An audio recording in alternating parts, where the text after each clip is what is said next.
खुदा अपने कलाम के वसीले से हमें सिखाना चाहता है। चुनाचा हर बशर, इसकी माने है हर बशर, चाहे कराची में है, क़रीमाबाद में है, लाहौर में, अमेरिका में, कहीं भी है, खुदा की नजर में खुदा के कलाम के मुताबिक कलाम फरमाता है कि हर बशर घास की क्या है, किसकी मानद, घास, किसकी मानद है, घास का मतलब क्या, असल में जिंदगी के बारे, किसके बारे में, इंसान जो आया है इसने जाना है, लेकिन हकीकतन ये हमारी जो जिंदगी है आरजी, कौन सी जिंदगी है, कौन सी जिंदगी है, आरजी। और हम सब ने यहां से क्या करना है, यहां से सब ने कूच करके जा, कोई शान और शौकत नहीं है हमारी, ऐसा है। खुदा अपने कलाम के मुताबिक मुझसे, आपसे, सारी दुनिया से फरमाता है कि हमारी जिंदगी आरजी है, घास की मानद, किसकी मानद, क्योंकि कलाम ने कहा है कि हम जो इस दुनिया में है, हमारी दौलत तो हमारे साथ जाएगी। घमंड है लोगों को आज भी, किस पर, दौलत पर। बादशाह भी, अगर आप देखें तो बादशाह भी किसकी मानद है, इंसान के बारे में। बादशाह कौन है, जानवर है या कोई जीन है, वो भी इंसान है। खुदा ने कहा कि हर बशर घास भी क्या है, इसका मतलब खुदा का कलाम मेरे लिए और आपके लिए है कि हम जितने भी हैं जो आज खास तौर पे कलाम सुन रहे, हम किसकी मानद है, हमारी अपनी कोई वैल्यू, कोई वैल्यू ऐसे ही है। जरा मेरे साथ पीछे आ लीजिएगा, ये साया की किताब 40वां बाब, ताकि हम सीखेंगे ना सिर्फ के इन्हीं दिनों में, क्योंकि खुदा हमें बार बार अपने कलाम से सिखाता है कि उसका कलाम जो है कुदरत वाला है। छठी ऐसे पढ़ूंगा,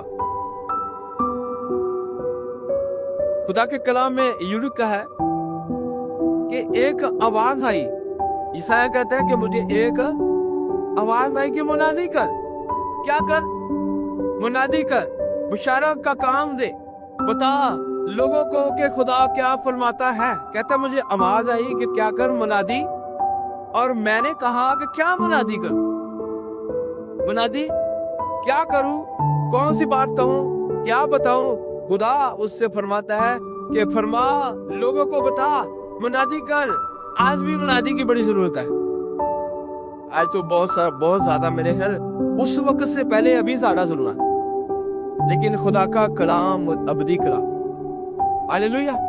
खुदा अगर पुराने अहदनामे में देखे तो खुदा फरमा रहा है, नए अहदनामे में देखे तो पतरस के वसीले खुदा फरमा, रूह कुदस की कुदरत के वसीले से खुदा कहता है कि मुनादी कर, क्या मुनादी कर, कि हर बशर काशी क्या है, इसकी मानद,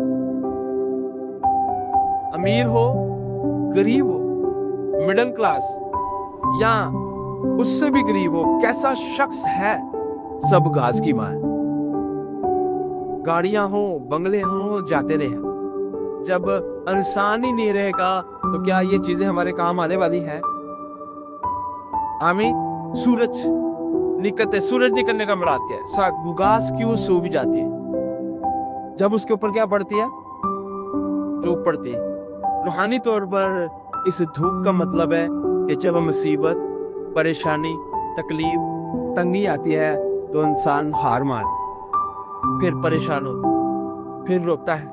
जब ये दौलत जाती रहती है, दौलत क्या आती है, तो फिर क्या आता है, फिर वही परेशानी। घास की मानद, किसकी मानद, सारी शान और शौकत, ये खूबसूरती जो कपड़े पहनने से या आजकल मेकअप करने से, ये सारी जाती नहीं, कि जिनके बारे में अगर आप देखें तो खासतौर पर जिनके शौहर बाहर थे, मैंने जब देखा, मैं छोटा, वो किसी से बात भी ढंग से नहीं करते, अपनी वैल्यू समझते, कपड़े उनको खूबसूरत थे, हम छोटे थे। लेकिन एक वक्त ऐसा आया कि मैंने भीख मांगते थे, मैं किसी का नाम नहीं लेना चाहता कि शायद आप, अगर आप समझ सकते हैं किसी की बात आप ही सामने, तो सारी शान शौकत कहाँ चली। इसलिए इंसान जो बशर है घास की मान। 2026 में मुझे और आपने इस बात को पहले से सोचना है कि हमारी ये जिंदगी जो है आरजी, कौन सी है, और इसे अपनी इन दौलत से अय्याशी करने में ना गुजार, یا گمانڈ کرنے کی ضرورت ہے. اقرار کرنا ہے 2026 میں ہماری زندگی سے سب یسوع کو جلال میں. ہاللیلویہ.